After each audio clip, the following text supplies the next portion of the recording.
This is The Joe Gaither Show on BamaCentral.com.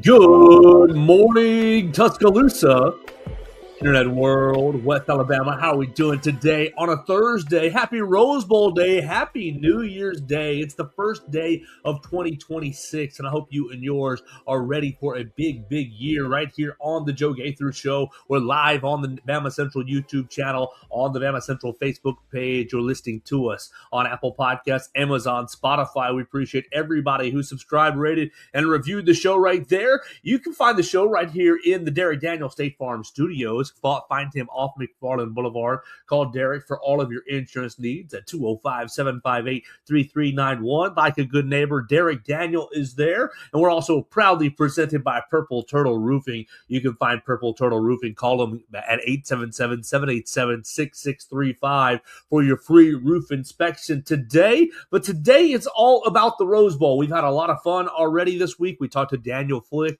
from Indiana Hoosiers on SI. We kind of broke down a little bit of tape. We talked about really what Indiana is bringing into this matchup coming up today in the Rose Bowl. We'll see if Alabama can move on. But to do that and to have some help, we've got our friend Theo Fernandez. Follow him at Theo Fernandez __ on the Twitter machine. He's out in Pasadena. He's had a lot of fun, a huge 3 days out there handling a lot of media responsibilities. Theo Fernandez, good morning. How we doing, sir? Hey, Joe, it is phenomenal. I'm still in awe at the fact that, I'm in Los Angeles. We are covering the biggest college football game in existence. It is just unreal. It's been a whirlwind of a week and one of the best professional experiences I've ever had. It's phenomenal here. Absolutely. What was your favorite part about Media Day? Y'all put up 25 different individual player interviews. We put up 44 videos on the BamaCentral YouTube channel that day. What was your favorite part about just having an open room and all kinds of guys to talk to? Yeah, we haven't talked to any freshmen on the roster besides Lazier Brooks, which was right after Oklahoma. We haven't gotten to speak to any of these guys. So I know, Hunter went and talked with Keelan Russell. I talked to Jackson Lloyd, Michael Carroll, just these freshmen that we never get to hear from. I spent a minute with Luke Metz, Red Morgan, a guy we don't get a lot. It was just so cool with everybody being available, and you get all these opportunities. Caleb Edwards is a guy we got to speak with. It feels so different from any other media event that we've gotten, and it has been a blessing to get to speak to. A.K. Deer, there's another guy, right?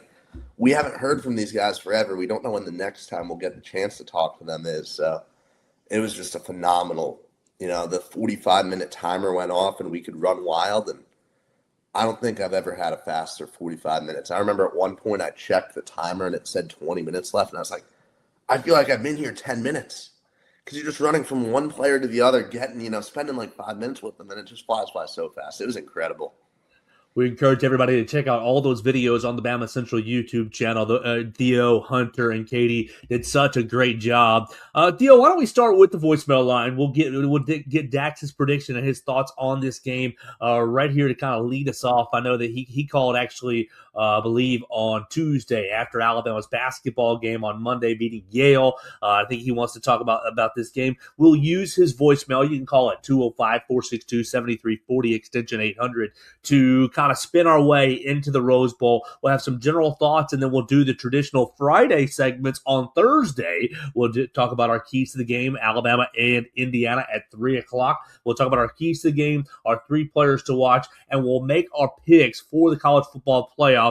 For those who are listening to this live on a Thursday, we're recording on Wednesday evening so that Theo and everybody can get to the stadium really, really expeditiously on Thursday. So we will pick the Miami game before it has ticked off. It kicks off here in about 35 minutes or so. We'll pick that game before that kicks off as well. So let's start on the voicemail line at 205-462-7340 extension 800. Here's Dax. What's up, guys? It's Dax. Happy Football Wednesday. Starting off the show, I was at Yale last night, Monday night, and Noah Williams, in my opinion, did not play that bad. He was like, oh crap, Dax is in the building. I got to show out. And he made a 3, and he didn't he didn't play like a baby giraffe. He played more like a teenage giraffe. So I appreciated that. Thank you, Noah Williamson. It felt really good to see our team do really good without LeBaron, London Jemison, and Davion Hannah. Mostly LeBaron. Aiden went off. Both Aidens. Well, Aiden Holloway more than Aiden Sherrill, but Sherrill still played pretty good. Yale didn't have the length to match up with us at all. It felt really good to blow out Auburn's daddy by 30 points. Not really, but 102-78, I think. Anyway. All right, well, that's all. Moving on from basketball onto the official Indiana prediction. It's supposed to rain, which honestly I think that plays into our hands a little more than theirs. All of national media is I thought it was just the fans thinking we were going to get blown out, but there are some national sports pundits that think we're going to get blown out too, which makes absolutely zero sense to me.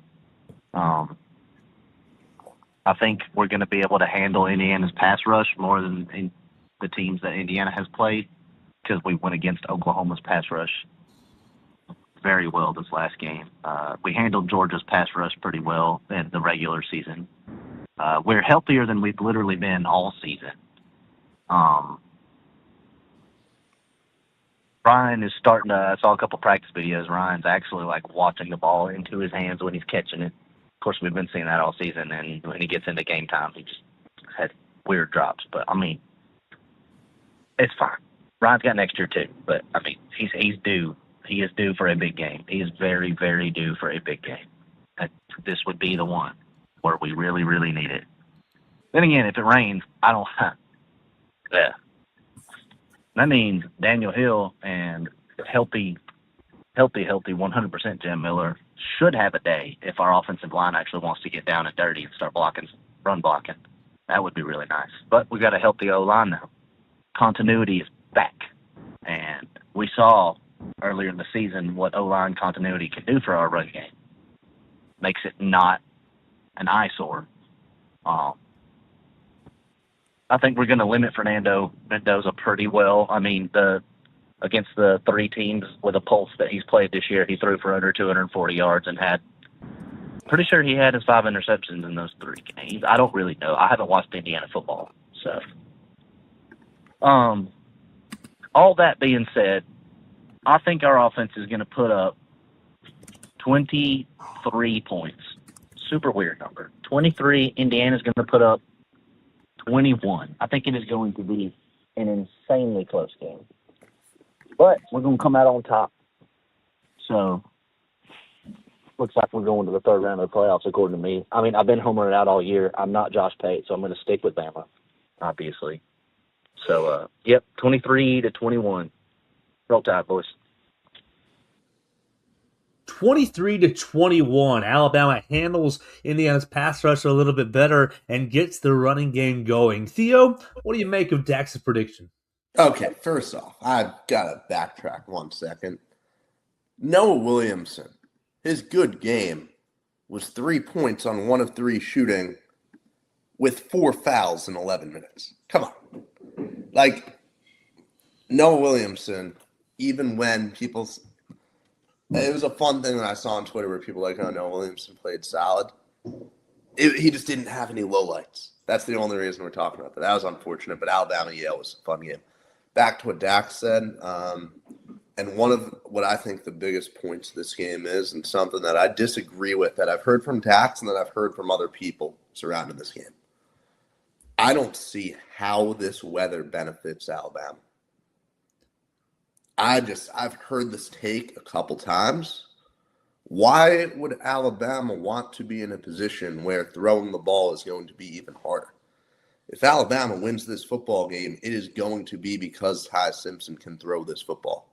Because Alabama has a productive day at the office when Ty's able to drop back and have a clean pocket, deliver a throw, and, put the receivers in good position to come down with the football, right? And we all know that rain and a wet football makes that exponentially more difficult. So now looking at the forecast, there's a very good shot that we have rain in the morning it's going to be ugly this morning. Like, that is basically inevitable, but we really could be in a position where we aren't dealing with that much rain during the day, and it's just a kind of wet afternoon.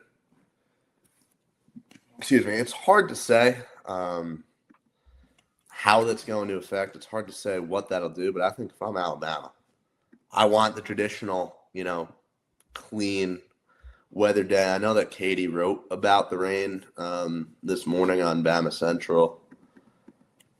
DeBoer talked about it in the press conference, kind of saying that it's just all about adjustments, right? You're supposed to be a versatile team. You're supposed to be able to play through everything, but we want as little stuff falling during the game as possible for Alabama.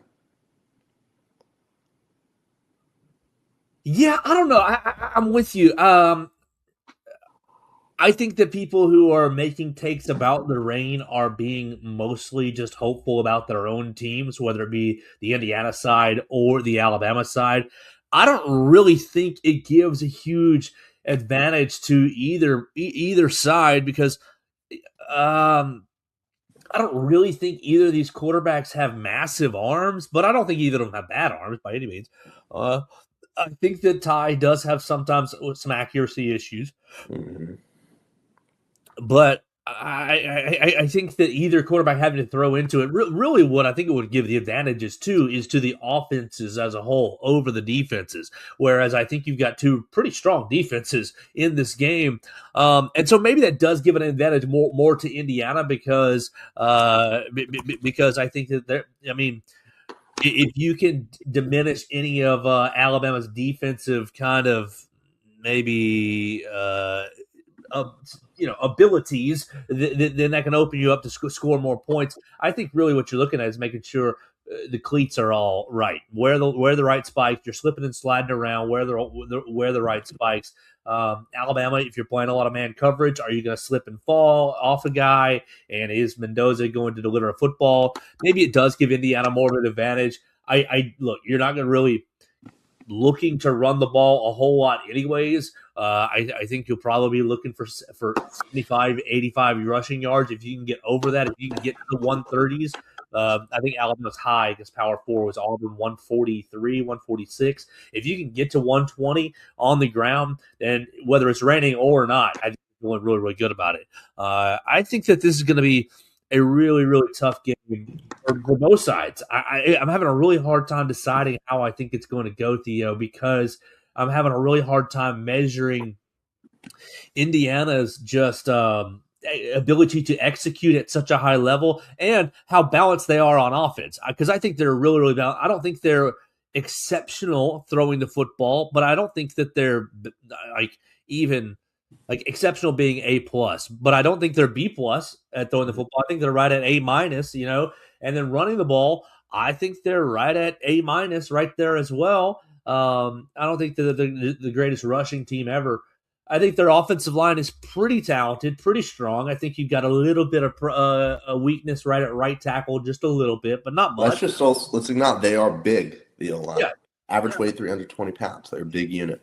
So I think they're a nice B plus, A minus offensive line, and what they do offensively is just be really, really balanced. And sometimes we'll throw it deep, sometimes we'll throw it short. We'll mix in the screen game. We'll run with inside zone. We'll have all kinds of different runs, really. And so, really, I think that their offense coordinator Shanahan is really, really good at just keeping their offense a little one step ahead of the opposing defense. And so I don't know if I think rain is really going to be that much of a factor in either way, but it does, to your point, look like the forecast is clearing up for game time. It looks like y'all are going to be getting over there in the rain. Make sure you take your rain jacket tomorrow. But I'm still like Dax. I like his score 23-21. I just am still wondering about which way I'm going to go, if I think I'm going to make Indiana or Alabama, because I think Indiana's offense is just so balanced that if Kane gives up, if Kane makes a move, can Fernando Mendoza and can Shanahan counter and start attacking a different area of the defense? I think their running backs are really, really strong. I mean, they're the number one team in the country, Theo. How do you feel about this game as a whole, about Alabama's chances to win? It's going to be such a chess match between Shanahan and Womack. These are two phenomenal coaches. These are two guys who are great at adjusting mid-game. We've talked about Womack and his ability to do that, and we've talked so much about just how great this defense has been at times for Alabama. So you got the first thing, and this is something that you knew was going to be said at some point today when a lot of it comes down to who's going to make the mistake, right? Oklahoma made the mistakes last week. You know, you had the dropped punt, you had the pick six, which was more so just a great defensive play, great ability to bait, and Mateer getting a little lost in things. But, you know, one of the things with the rain is like what happens when, you know, Hardy or Isaiah Jones, you know, gets free, blindside hit on Ty Simpson in the rain. Can he hang on to the football? Like, that's a problem that Ty's had, getting hit in the pocket. Someone's going to make a mistake that's going to swing the game, I believe. That's one of the things that I feel strongly about. Alabama played a clean game last week, right? You avoided that mistake. Against Georgia, you got a punt blocked. That sets the dogs up in the red zone, right? There's a pretty sharp contrast, and I just think that this game is evenly matched enough where if you have that happen today or tomorrow, I guess today if we're recording, you probably won't be able to overcome. You have to be clean. You have to be technically sound. I do think the coaching matchup is fascinating, though, right? One of the things that Coach Cignetti talked about was how he made sure to keep the focus for Indiana away from Alabama or Oklahoma the first week, right? So the whole time in the lead up to December 20th, Indiana's just practicing, normally prepping, you know, almost like the summer, right, where you're just preparing your football team, keeping them sharp. And now they've had the whole last week to get ready for Alabama. I know they've relied heavily on, not heavily, but they've watched a good amount of the Wisconsin tape is something that was talked about.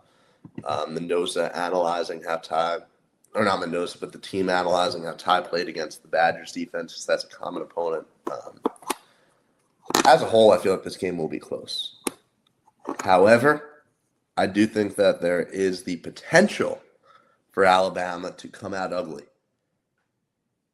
You look at that Georgia game, right, where it just felt like Alabama had no shot from the jump, right, from Georgia blocking that punt. It just felt like it was their day. I could see this game unfolding that way. I really could. I don't think it will. I think we're going to have a very close football game, but I could see a world where things just unravel quickly, where, I don't know, Ty loses a ball in the backfield, where you have a special teams mistake, because this is a team that's been so prone to them, right? You allow a huge return, you have a punt blocked, all these different things that have plagued the Crimson Tide all year. I could really see them coming back to bite Alabama, and the Crimson Tide just taking a shot early and not being able to overcome it. I hope we get a great football game, though, and I know that this unit is good enough to win this football game, right? We've seen so many positive things from Alabama all year. One of the other matchups, as we're talking about the game as a whole, not to ramble on for too long, but Indiana's cornerbacks are small. They're very talented. They did a great job on Tate and Jeremiah Smith in the Big Ten championship, but they are small. You have Horton, who should have a great day, and Derek Meadows was moving very well. As you know, I wonder if you can get him involved in the game. 6'5", 215 pounds. He has not been the same. He really hasn't had any kind of role since taking that hit against Missouri. And I don't know. I haven't seen him run really at all since then, but he looks like he's moving just fine. So you wonder, you got to use some of those big targets against this Indiana team. Cuevas should play a massive role in the game plan. I think he should compile a bunch of receptions now that he's fully healthy. And, you know, he just plays such a key role when you know that you don't know what you're going to get out of the running game, and you know the short passing game could be a lifeline. So there's so many things to monitor. I'll let you take this in whatever direction you want now, Joe. Yeah, I think it's going to be a really, really challenging game. I got one more question, just kind of around the game, and then we'll get into our keys to the matchup today at the coaches conference, last press conference. Wednesday at the coaches' last press conference before the game. Kurt Cignetti was going on and on and on about the prep work and about prep being delayed and prep being disrupted by the travel and prep being disrupted by the moment and just kind of the obligations of the Rose Bowl. What did you make of that, and what do you make of rest versus rust as far as Alabama is well rested? We've seen the injury report. It's pretty light. Alabama getting really, really favorable news on the injury report with just Jeremiah Beaman, Drake Kirkpatrick Jr., and Jamarian Latham all being listed as out. We've known that those have been three long-term kind of issues. Everybody else clear. And so Alabama, you played 10 days ago, roughly, or so. Indiana, you haven't played in 26 days. What do you make about the rest versus rust, and what do you make of Kirk Cignetti's really kind of, I don't want to say excuses, but just kind of annoyance at the schedule and annoyance at the delays and annoyance at the obligations that the Rose Bowl has required of his team? I think from a pure football standpoint, you're in the right to be frustrated with the process, right? It is a little unusual in my mind that we're changing up the process so much in the biggest game of the year. I do also believe that, well, first of all, I believe it should be a 14 playoff. That's not a conversation ever now, but I do believe that the quarterfinals should be played on campus, right? Indiana, you had a great season in the 1 seed. You should be hosting this game. We should be in the Hoosier State right now. With that being said, this is the format. This is how it is. So if you cannot use any of this as an excuse. A good coach is going to prepare his team no matter what the situation is. And Kalen DeBoer is the exact same situation, right? Sure, Indiana had a longer rest. We talked about that last week, how I do think the rust will affect these teams in some ways. Hell, I mean, we're about to see it in Ohio State, Miami kicking off in a few minutes, right? But there's no excuse. This is postseason. This is the highest level of football. You're in the same position as your opponent, and I just don't think you have any right to use any of this as an excuse, even though I do understand why there is the frustration. Yeah, I don't know what really to make of it, but I do think that it's something notable as we're right here on game day. If Indiana looks a little slow coming out or sluggish coming out, if that's part of it, you've seen them be so well coached all season long that it's hard to even kind of fathom how they might mess some things up today in the Rose Bowl.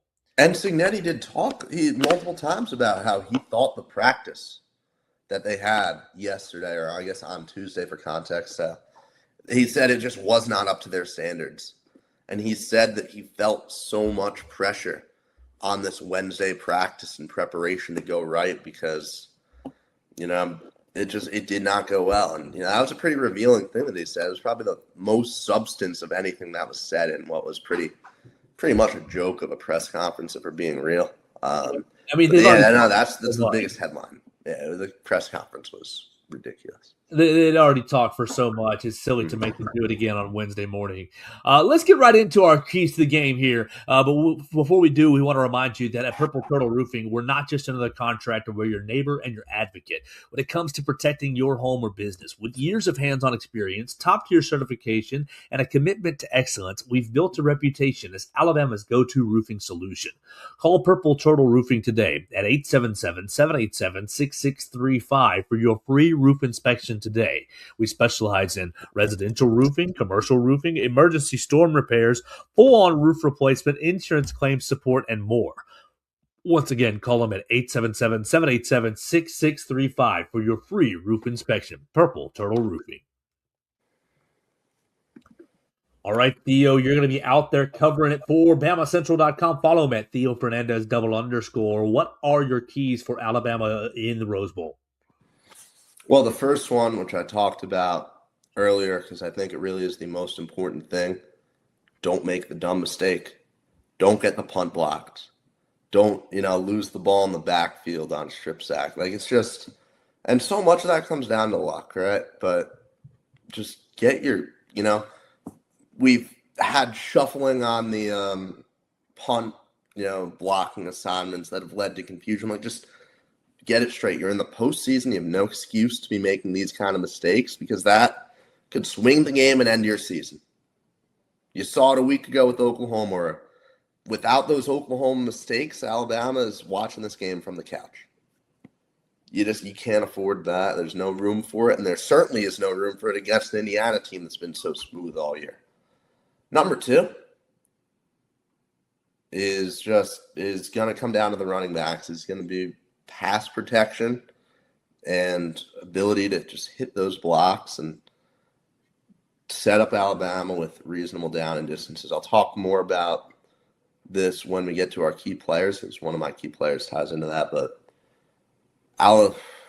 we've gone on ad nauseum about just what a struggle the run game has been this year. Part of that going down to the interior offensive line, part of that coming down to the backs themselves, who I don't quite think are up to the standard Alabama's used to. You need to give Ty Simpson 2nd and 6 instead of 2nd and 9. You need to be able to set him up with, a 3rd and 2 instead of a 3rd and 5. Like, it is just so much of it comes down to, in what I think will be a low-scoring game, which we'll talk about more in a minute, so much of it comes down to, can you put together solid drives, right? And if you can't run the football, if this run game looks the way it has earlier in the year, and for so much this season, I don't feel all that confident in this team's ability to win the football game. And my 3rd is going to be to challenge Mendoza throughout the game to make tough plays. You look at Fernando Mendoza this season, and a lot's been made about his stats and how so many of his touchdowns and big, games came against the lesser teams on the schedule, right? Against I don't know the exact stat off the top of my mind, but against a certain group of the good opponents, he only has something like 6 touchdowns, 4 interceptions, all right? This is a guy who has been somewhat, game manager is a strong word to use, so I'm not going to go that much, but somewhat of a game manager in some of these big games. Now, with that being said, time and time again, when he needs to make big plays, when he needs to put together that drive late, he's done it. So my question, though, comes down to, can you force him to make challenging plays throughout? Mendoza's able to just sit back and, rely on a couple 5-yard runs to set up 2nd and 5 all the time, and I'm able to have time in the pocket. I'm able to make easy throws, and that'll just set Indiana up so well, because so much of what Mendoza has done this year has been easy. Not that he's not a great QB, because he is. He is as described. He's a very good QB. But he just has not been challenged all that much this year. And I think Alabama has the facilities pass rush-wise to do it, right? We saw Keon Keeley have the great game. We know that Rousseau and Pierre are incredibly talented. I'll talk more about this in my key players, but I just think that if you can put pressure on Mendoza, if you can do creative things, schematically, as far as, stunts, as far as,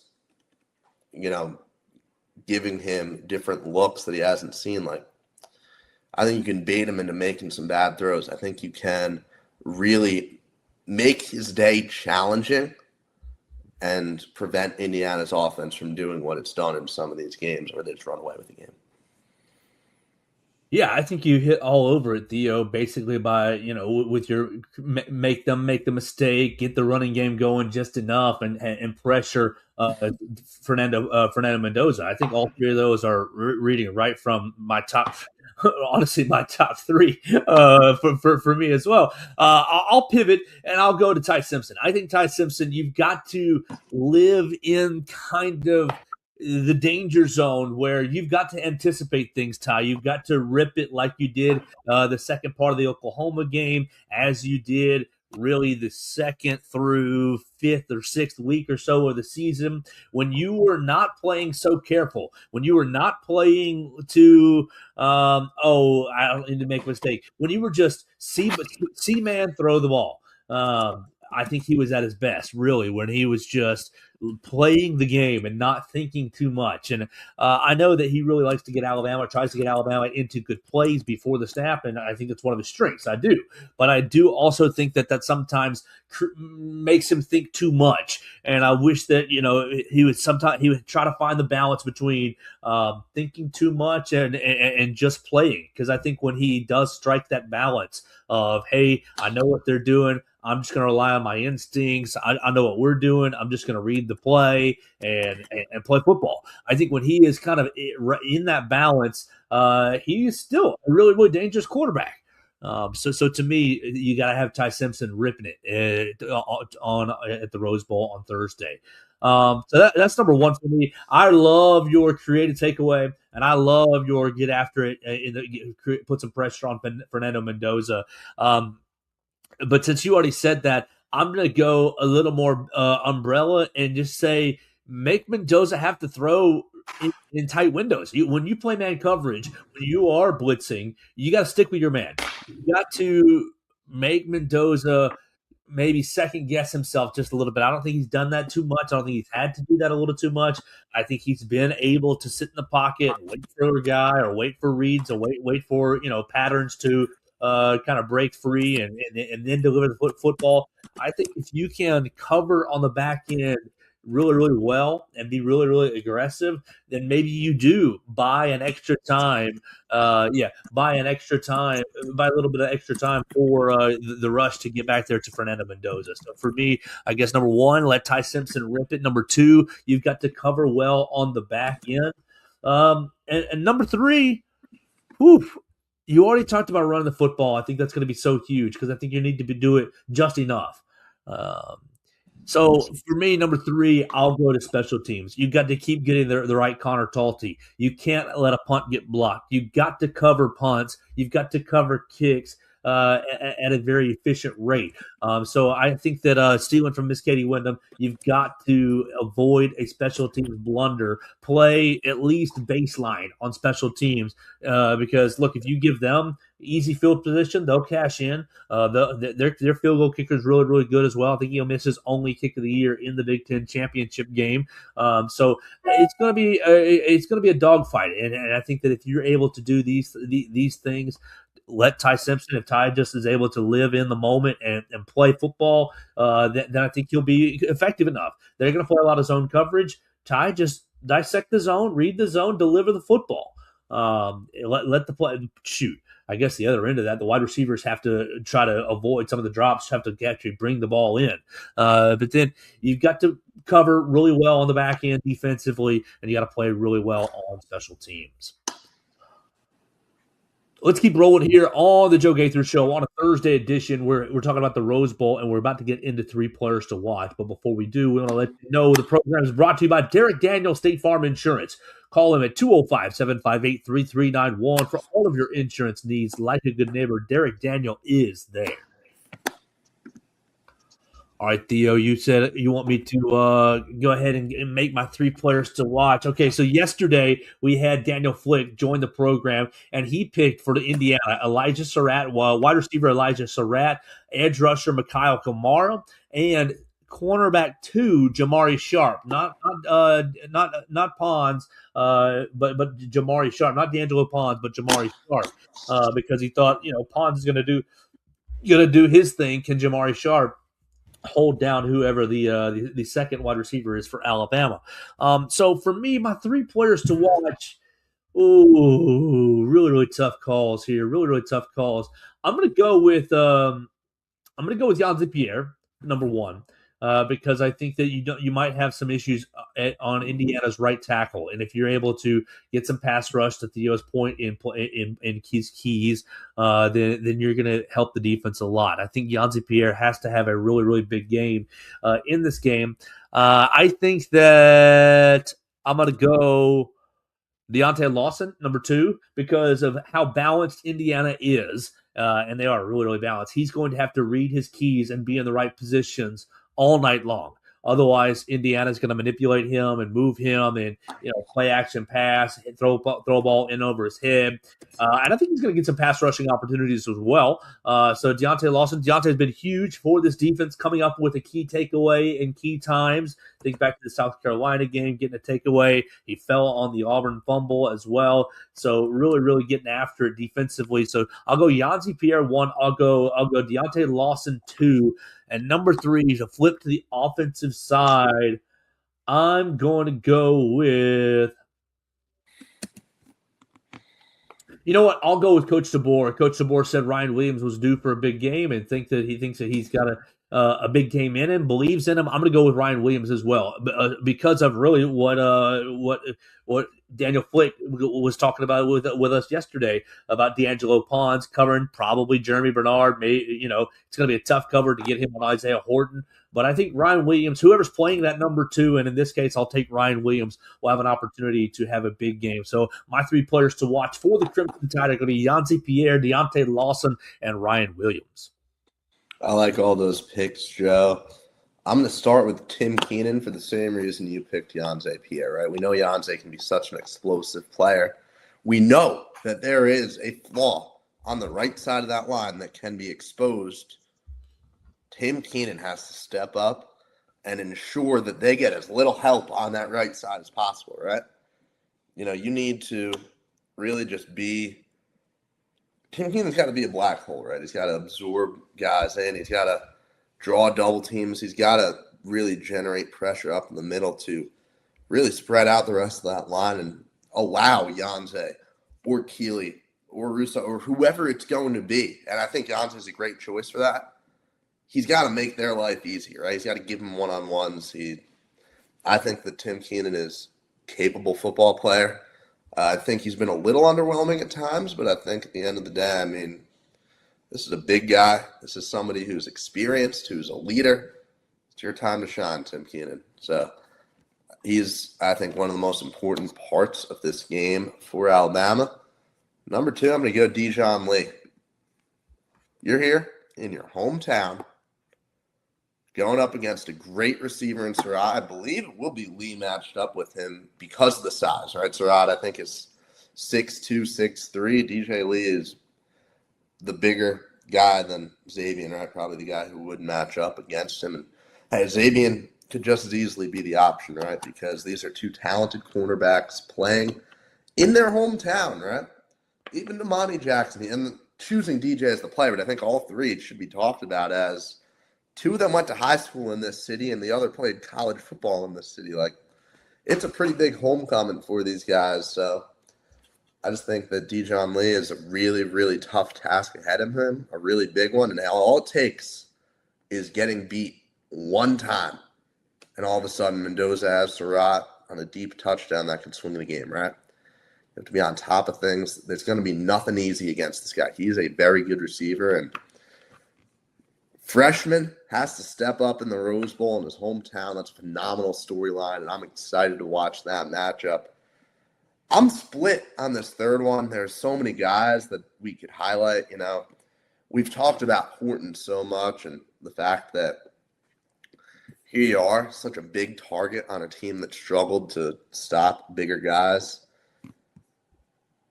I think that Horton should be due for, red zone touches, right? As long as Alabama can get to that point. But I am going to go with Cuevas, who we talked about earlier. Another guy, making a homecoming. I just think, he's been such a key player for this team. He's had some really big performances for Alabama, and that short passing game is going to be essential.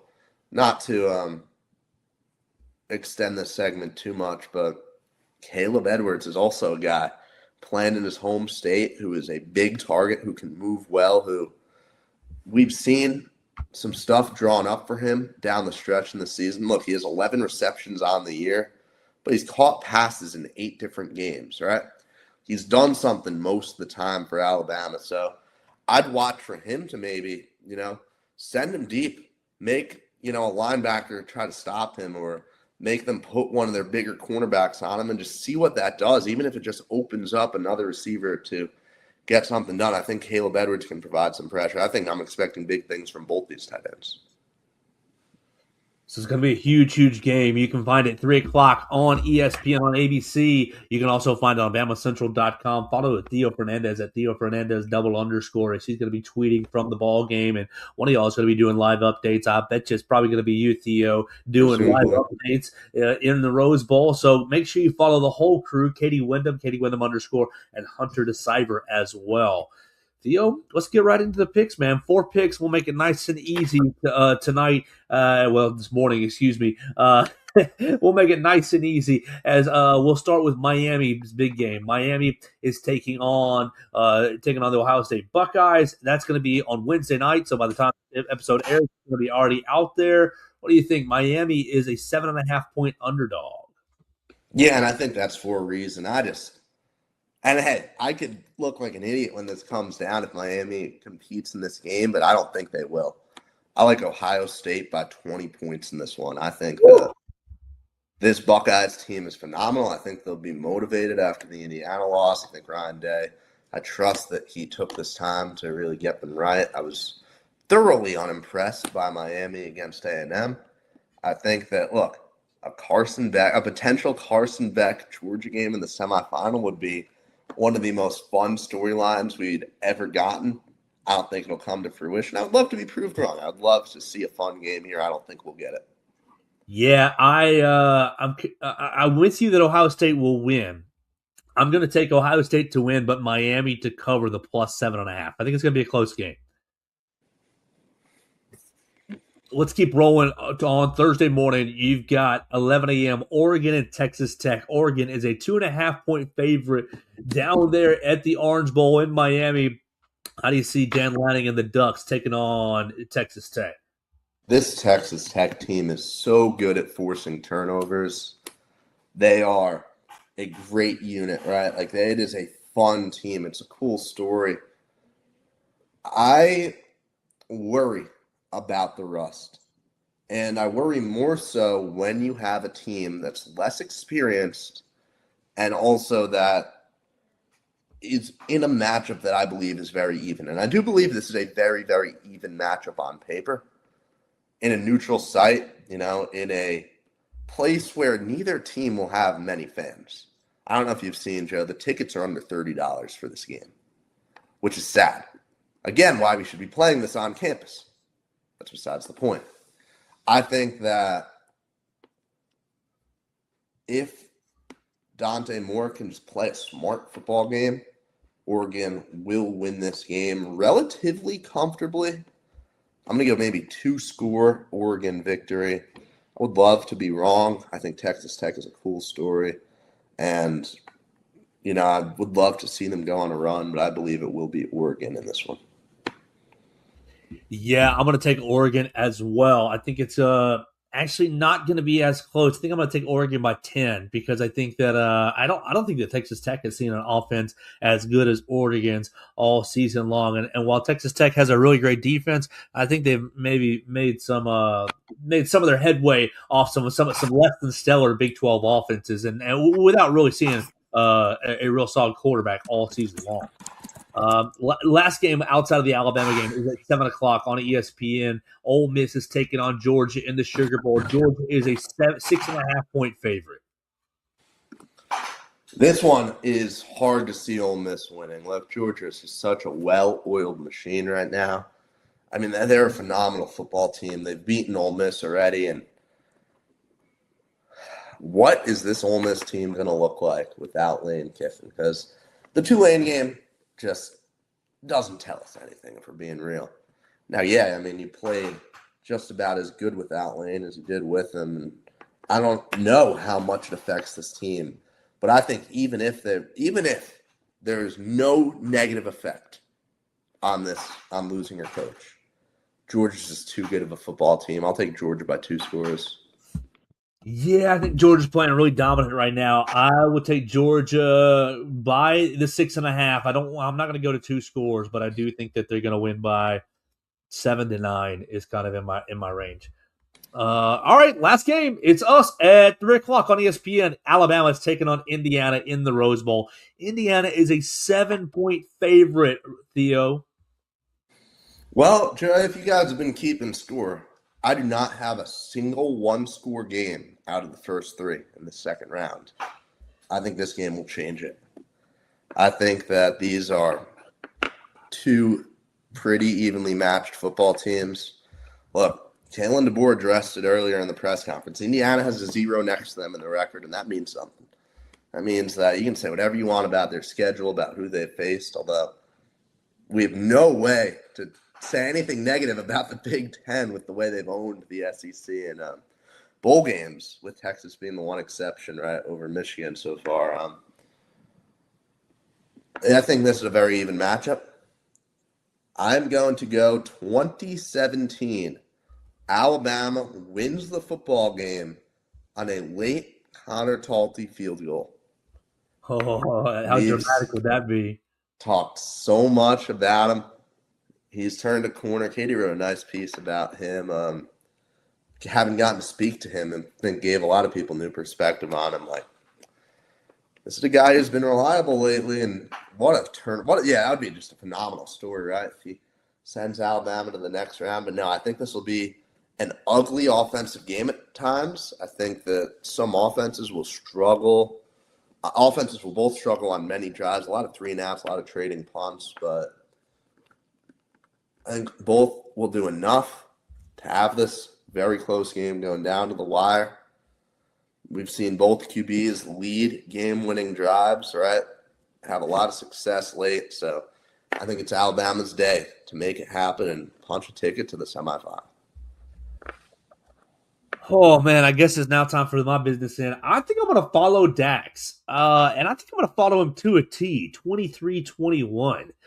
Dax has been all over it most of the year. I still don't feel very confident in either way. I don't feel confident. Like, all this Indiana's going to blow out Alabama, that would shock me. That would legitimately shock me.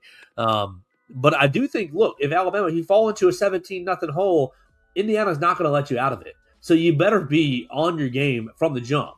You better be ready to play from the start. I think that's a huge thing for Alabama. It's starting early and starting fast. But I think I'm going to follow Dax to a T at 23-21 Alabama. I think that this Indiana team is really, really good, and they're going to play Alabama really tough, and it's going to be one of these games where Theo, you, Hunter, and Katie, y'all are going to look at each other at the end going, whew, what did we just watch? What a great game. I think it's going to be two teams just standing in the middle of the ring, trading haymakers and trying to crack the game open. And you know, Kalen DeBoer with extra time. Just betting on Coach DeBoer with extra time is kind of why I am leaning Alabama. I'm going to go 23-21, just like our man Dax. And we'll see in the Peach Bowl against the winner of Oregon, Texas Tech. I guess Theo and I both took Oregon, so that would be a hell of a semifinal matchup right there in Atlanta in about a week and change. Theo, anything else you got for the people before we say goodbye? No, man, just everyone plug into BamaCentral. Follow the Twitter. We'll be getting out as much content as we can. And hey, this is just the granddaddy of them all. It is just such a cool game, and we're so blessed, right, that Alabama gets to play in this game twice in 3 seasons. Like, this is special. It really is. It's not something that most programs will ever see happen, and I feel like a kid on Christmas Eve, right? You know, just looking forward to being in that stadium tomorrow, and can't wait. Hope everyone has a great time watching the game. If you guys follow our content, and man, what a way to start the new year. There we go. So follow Theo Fernandez at Theo Fernandez _, as he takes you all over the Rose Bowl today. So Theo, thanks so much for your time. We'll be back on Friday to break down the win or the loss right here on the Joe Gaither Show on BamaCentral, BamaCentral.com. Thanks for joining us on today's edition of the Joe Gaither Show on BamaCentral. Keep up with Joe on all his social media pages at Joe Gaither6. Subscribe, rate, and review the show on Spotify and Apple Podcasts, and be sure to read us daily at BamaCentral.com.